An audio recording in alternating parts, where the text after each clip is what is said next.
굉장히 중요한 주제를 들고 왔습니다. 요즘에 코로나 사태 때문에 많은 분들이 어디 못 나가시고 학교에도 못 가시고 집에서 이제 두문불출 하시는 분들이 꽤 많으실 걸로 예상이 돼요. 저도 사실 텍사스주는 5월 1일부터 이제 오픈을 경제 활동을 재개를 하기는 했지만 저 같은 경우는 오히려 더 나가지 않으려고 조심을 하는데요. 왜냐면 사람들이 이게 마치 경제활동을 시작하라는 의미가 코로나가 더 이상 발생되지 않는 것처럼 지금 행동하는 사람들이 굉장히 많아서 굉장히 많은 사람들이 마스크도 쓰지 않고 지금 예전과 똑같은 생활로 돌아가고 있다는 얘기 들었거든요. 그래서 이럴 때 더욱더 조심을 해야 된다는 생각을 가지고 있습니다. 그래서 주로 이제 집에서 그냥 뭐 일만 하면서 살고 있는데요. 많은 박사생분들께서도 이제 요즘에 학교도 못 가시잖아요. 그런데 지혜롭게 이 시기를 잘 넘기셨으면 좋겠어요. 그래서 그냥 우울해하면서 집에 그냥 계시기보다는 그래, 교수가 나를 부를 일도 없고 친구들이랑 놀러 나갈 일도 없으니까 열심히 페이퍼를 써보자, 열심히 논문을 써보자, 이렇게 생각하시는 것도 오히려 이런 힘든 기회에, 힘든 시기에 그것을 기회로 만드셔서 또 좋은 생산력 있는 그런 활동들을 하셨으면 좋겠다라는 생각이 좀 듭니다. 네, 시작을 해볼까요? 그래서 오늘의 주제는 어떻게 쓰면 라이팅을 어떻게 하면 좋을까에 대해서 제가 그동안 조금 느낀 점들과 팁들을 조금 나누는 시간을 가지려고 해요. 그래서 논문 쓰는 게 사실 어렵잖아요. 어떻게 시작해야 될지도 모르겠고 저 같은 경우는 인트로덕션 쓰는 게 가장 어려운 것 같아요. 지금도 약간 그런데 제일 처음에 라이팅을 시작했을 때는 가장 첫 문장, 인트로덕션의 가장 첫 문장을 쓰는 게 가장 어려웠습니다. 네, 그래서 오늘 좀 이렇게 나눠드리는 이 팁들이 조금 도움이 되셨으면 좋겠다라는 생각이 있습니다. 그래서 라이팅 관련된 것은 또 더 많이 나누도록 할게요. 오늘뿐만 아니라. 먼저 우리가 생각을 해야 될 것은 왜 우리가 써야 되느냐. 박사생분들 중에 쓰는 거 되게 싫어하시는 분들 많으시고 제가 아는 학생 중에는 미국 학생인데도 불구하고 자기는 terrible writer라고 얘기를 하면서 약간 쓰는 거에 대한 그 두려움을 가지고 있는 친구가 있더라고요. 그런 친구들 같은 경우는 참 쓰기가 힘들어요.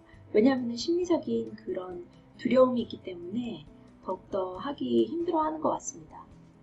근데 무엇보다도 여러분들이 이제 박사 공부를 하시고 이제 졸업을 하시면 박사가 되실 거잖아요.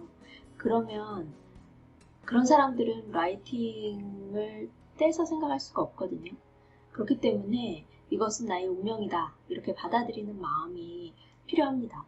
이거는 나의 잡이고 내가 해야 될 일이고 나는 평생 쓰는 걸로 나는 먹고 살 사람이다 이렇게 생각을 하셔야지 라이팅에 대한 두려움을 이기실 수가 있어요.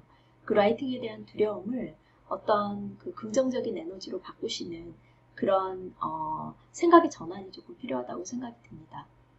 박사분들 그리고 연구자들, 흔히 얘기하는 저희들이 얘기할 수 있는 연구자들은 말로 먹고 사는 사람들이 아니에요. 물론 교단에 쓰면 말을 하죠.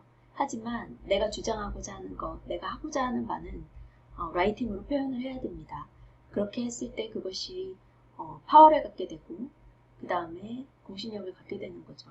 그렇기 때문에 이 두 가지를 항상 잊지 않으시고 내가 왜 라이팅을 해야 되는가에 대한 그 근본적인 거에 대해서 의문점을 안 가지시는 그런 작업을 먼저 해주셨으면 좋겠습니다. 그 다음에 라이팅을 하는 것을 내 습관처럼 만들어야 되는 게 가장 중요하죠. 많은 조언 주시는 분들이 이것을 너의 습관으로 만들어라, 라이팅을. 그런 얘기 많이 해주십니다. 근데 어떻게 만드는가에 대한 부분은 각자가 찾아야 될 문제인 것 같아요. 그래서 그 가장 유명한 우리가 아는 스테픈 킹, 굉장히 유명한 소설가죠. 이 사람은 연구자가 아니지만 유명한 소설가로서 그리고 글을 굉장히 잘 쓰는 사람인데 이분이 하는 말을 통해서 저는 오히려 거꾸로 약간 인사이트도 얻고 그 다음에 제가 라이팅하기 싫을 때마다 이분이 쓴 글을 조금 읽으면서 좀 마음을 다잡기도 합니다. 그래서 첫 번째 얘기는 이제 뭐 다른 건 없다. 다른 방법은 없다. 네가 잘 쓰기 위해서는 그냥 많이 읽고 많이 쓰는 수밖에 없다. 지름길은 없다. 이런 얘기를 하고 있습니다. 그리고 두 번째는 여기서 말하는 뮤즈는 그 글 쓰는데 이제 필요한 영감 뭐 이런 거를 표현하고 있는 건데요. 매일같이 정해진 시간에 네가 앉아서 써야지 그 영감이 찾아온다라고 스테픈 킹이 또 말하고 하고 있거든요. 이 얘기는 사실은 알쓸 신잡의 시인 김영하 이분이 이제 또 표현을 했었어요.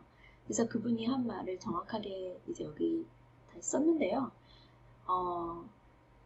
그 첫 번째 줄은 스티븐 킹이 말씀하신 거죠. 요 첫 번째 문장은요.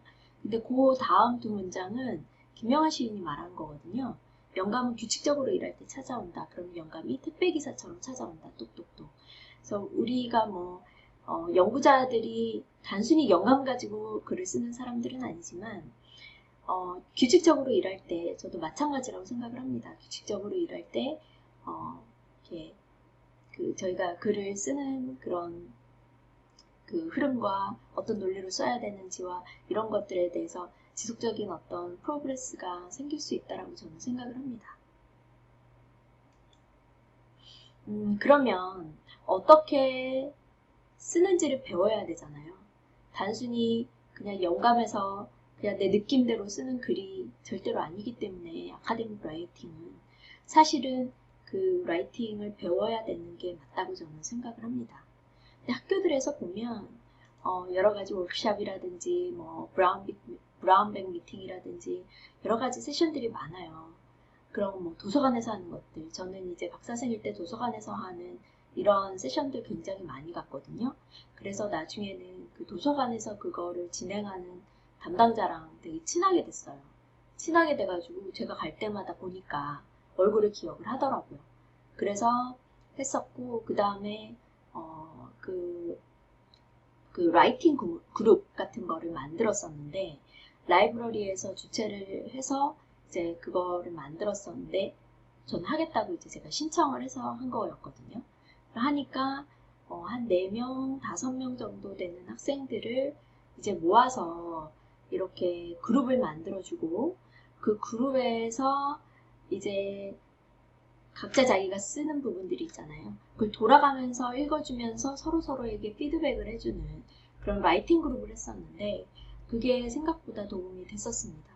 왜냐면 일주일에 한 번씩 만나야 되기 때문에 제가 제 포션을 써야 되고 다른 친구가 썼던 걸 읽어야 되고 또 피드백을 줘야 되니까 굉장히 크리티컬하게 생각해야 되잖아요. 그런 부분들이 훈련이 많이 됐던 것 같아요. 그래서 사실 그 한 학기 동안 진행을 하면서 나온 페이퍼가 사실은 솔로로 페이퍼가 퍼블리싱까지 됐거든요. 이렇게 이거를 연결해서 한번 해보시는 것도 중요합니다. 그래서 이런 워크샵이나 뭐 이런 그 라이팅 그룹이나 이런 걸 한다고 이렇게 어나운스맨이 올 때 그냥 보고 지나치지 마시고 적극적으로 참여를 하셨으면 좋겠습니다. 그 다음에 가장 이제 손쉬운 방법이 슈퍼바이저나 그 다음에 다른 사람들한테 물어보는 건데요. 슈퍼바이저 교수님들은 많이 바쁘시기 때문에 이렇게 친절하게 1시간씩, 2시간씩 앉아서 설명해주기 쉽지가 않잖아요. 이럴 때 좋은 방법은 이제 같은 박사 공부를 하는 선배들한테 많이 물어보시는 게 도움이 많이 되실 거예요. 그래서 뭐 내가 쓴 거를 갖다가 보여주면서 너 한번 리뷰 한번 해줄 수 있겠니? 서로 리뷰해주면 어떠니? 이런 식으로 창피하지 마시고 다른 박사생들이랑 적극적으로 얘기를 하시고 팁 같은 거 나 이게 굉장히 밥 같은 질문일 수도 있는데 나 이거 이럴 땐 어떻게 해야 되는지 모르겠어. 넌 어떻게 했어? 그러면 대부분의 박사생들이 같은 문제를 겪었고 그 문제에 대해서 고민을 했다라는 것을 알게 되실 거예요. 그래서 적극적으로 주변 사람들한테 물어보시는 거 권해드리고 싶고요. 그 다음에 되게 글을 잘 쓰시는 되게 유명하신 석학분들의 아티클 같은 거 읽으시잖아요. 특히 수업 시간에 읽을 때는, 박사 수업 때 읽을 때는 그거 가지고 토론을 해야 되기 때문에 굉장히 꼼꼼하게 읽으실 거예요. 그때 보면 와, 이 문장은 이렇게 썼구나, 이렇게 표현을 했구나 라고 느낌이 드는 그런 문장들을 발견하실 겁니다. 그럴 때 와, 감탄만 하고 넘어가시지 마시고 그럼 나중에 어디 있는지 잊어버리거든요. 그래서 그 문장을 어느 노트든지 하나 정하셔가지고 거기에 그걸 써놓으세요. 그대로 써놓으세요. 그렇게 해놓으시면 이게 도움이 되는 것이 뭐가 있냐면, 물론 똑같이 쓰면 플레이저리즘이죠. 근데 템플릿을 가져다가 쓰는 건 얼마든지 가능합니다. 그렇기 때문에 그 좋은 문장, 센텐스를 가지고 와서 그것을 그 모아둔 것들을 수시로 읽으시면서 내가 라이팅할 때 아, 이런 표현은 이거 가지고 이 템플릿을 좀 활용을 해서 내 글의 내용에 맞게 활용하면 좋겠다. 템플릿은 절대 플레이저리즘이 되지 않아요. 그렇기 때문에 그렇게 활용을 하시면 굉장히 좋을 거라고 생각이 듭니다. 그런 템플릿들 꼭 모아 놓으셨으면 좋겠습니다. 그 다음에 또 이런 그 도움이 되는 책들이 있습니다. 그래서 제가 아까 말씀드렸듯이 나에게 습관으로 만들어주는데 도움이 되는 책, 그런 책도 있고요. 그 책이 How to Write a Lot 이라는 책이 있습니다. 이 책 굉장히 얇은 책이에요. 굉장히 얇아서 아주 짧은 소설책 같은 느낌입니다. 그래서 진짜 이렇게 굉장히 얇거든요. 그래서 이 책을 뭐 아마존 같은 데서 사시면 진짜 몇 불 안 해요. 이걸 사셔서 꼼꼼히 한번 읽어보시고 그 다음에 뭐 그거 사시기 싫으신 분들은 도서관에도 많이 있거든요. 도서관에서 빌려서 읽으셔도 금방 읽습니다. 재미가 있기 때문에. 이 저자가 뭐 에세이 쓰듯이 쓴 그런 글이에요. 근데 그 안에 읽어보시면 왜 어떤 방식으로 많이 쓸 수 있는지 그런 거에 대한 팁들이 많이 들어있거든요. 그래서 이 책을 한번 읽어보시면 도움이 많이 되실 것 같아요. 저도 처음에 이 책을 읽고 굉장히 많이 도움이 됐거든요. 두 번째 책은 굉장히 실질적인 팁들을 제공을 해주는 책입니다. Writing Your Journal Article in 12 Weeks라는 책인데 이 책은 정말 1주차에는 뭘 하고 2주차에는 뭘 하고 이런 식으로 되어 있어요. 그래서 정말 12주 안에 아리클 하나를 어떻게 쓰는지에 대한 설명이 있습니다. 근데 굳이 그걸 따라 하실 필요는 없고요. 저 같은 경우는 그 각 윅차에 보면은 이렇게 해라 저렇게 해라 굉장히 많은 팁들이 있거든요. 그 팁들을 활용을 해서 제가 아티클들을 쓰는데 도움을 많이 받았었어요. 일례로 그 서브미션을 할 때, 저널에 서브밋을 할 때 커버레터를 어떻게 쓰는지 이런 것도 들어있습니다. 그리고 거기에 보면은 아주 유용하게 그 커버레터에 어떤 내용이 들어가야 되는지 심지어는 이그젠플까지 있어요. 그래서 그 이그젠플을 보시면서 거기에 도움을 받아서 커버레터를 쓰시는 연습도 하시고 그래서 저널에도 넣으시면 좋겠죠. 그래서 이런 굉장히 좋은 팁들이 많이 있어서 저도 거기에 있는 여러 가지 팁들을 활용을 하고 있어요. 실제로 활용을 하고 있습니다. 현재도. 그래서 제가 이제 뭐 이런 여러 가지 워크샵이라든지 이런 책들을 통해서 제가 지금까지 사용하는 것 중에 꾸준히 쓰는 것 중에 하나가 이제 매일같이 얼만큼 내가 라이팅을 했는지 그걸 기록을 하고 있어요. 그래서 그 기록을 하는데 뭐 다양한 방법으로 기록을 할 수 있겠죠. 본인이 쓰는 다이어리에 매일같이 기록을 하실 수도 있고 그 다음에 심지어 어떤 친구는 제가 봤는데 그 본인이 쓰는 통계 패키지를 이용을 해서 거기다가 그거를 넣고 있더라고요. 데이터를. 그래서 나중에 돌려보는 거죠. 내가 얼마나 라이팅을 잘했는지. 그런 것도 방법일 수도 있겠고요. 저는 단순히 그냥 엑셀에다가 만들어서 활용을 하고 있습니다. 그래서 1년 초가 되면 한 해의 1월 초나 아니면 그 전해의 12월 말쯤에 1년치를 쭉 엑셀 시트 하나에 1년치를 쭉 만들어놔요. 그래서 요게 요 블럭이 일주일 다니겠죠. 그래서 날짜를 다 넣고 다 만들어 놓습니다. 그렇게 해서 그 매일같이 어떤 일을 했는지 그리고 얼마나 시간으로 씁니다. 그래서 1시간이면 1, 2시간이면 2, 그리고 1시간 반 했으면 1.5 이런 식으로 씁니다. 그렇게 해서 일주일치가 여기 안에 자동으로 이제 합산되게끔 만들어 놨어요. 그래서 1년 제일 밑에 가면 1년 동안에는 몇 시간을 했는지 이게 그냥 자동으로 합산되게 해놨거든요. 그래서 개인적으로 제가 가지고 있는 목표는 하루에 2시간, 하루에 2시간인데 일주일을 5일만 계산을 해서 일주일에 10시간 이런 식으로 목표를 잡고 있어요. 그래서 예를 들어서 먼데이에 내가 1시간밖에 못했다. 그러면 그러면 주말을 이용을 해서 좀 더 해서 10시간을 채우도록 개인적으로 노력을 하는 거죠. 이 레코드 키핑을 하는 거의 목적이 뭐겠어요? 더 많이 하려고 하는 거잖아요. 단순히 레코드를 하는 게 목적이 아니라. 그렇기 때문에 이거를 했을 때 매일같이 보면서 어제는 많이 못했네, 지난주에는 10시간 넘겼네, 10시간 넘길 뿐만 아니라 굉장히 많이 14시간 했네, 이런 식으로 보면서 본인을 더 독려하고 더 열심히 라이팅을 하게 되는 어떤 그런 동기부여 수단이 되는 거죠. 그런 목적으로 저는 활용을 하고 있습니다. 그래서 이건 나만 보는 거기 때문에 뭐 정확하게 적으실 필요도 없어요. 태스크도 아주 심플하게 적으시고 그 다음에 시간도 대충 재시면 됩니다. 저는 이제 컴퓨터를 켜고 일할 때는 컴퓨터 안에 그 어플리케이션 클락 있잖아요. 거기에 보면은 시간 잴 수 있잖아요. 그거를 클릭하고 일을 시작을 합니다. 그렇게 해서 이제 이렇게 적고요.